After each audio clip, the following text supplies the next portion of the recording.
نحمدہ و نصلی علی رسولہ الکریم۔ یہ بات ہے ایک ایسے بچے کی جس کی آنکھوں کی روشنی چھن گئی تھی لیکن اس کی ماں کی امید زندہ تھی۔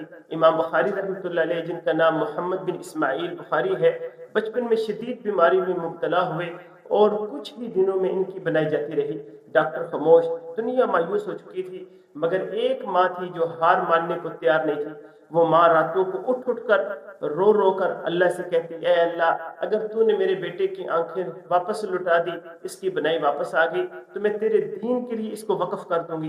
ایک رات اس کی ماں نے خواب میں دیکھا، حضرت ابراہیم علیہ السلام نے فرمایا، اللہ نے تمہاری دعا کو قبول کر لیا، تمہاری دعاؤں کی وجہ سے تمہارے بیٹے کی بنائی واپس آ گئی ہے۔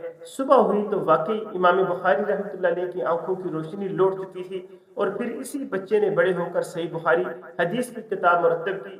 یاد رکھیں، ماں کی دعا کبھی رد نہیں جاتی۔ السلام علیکم۔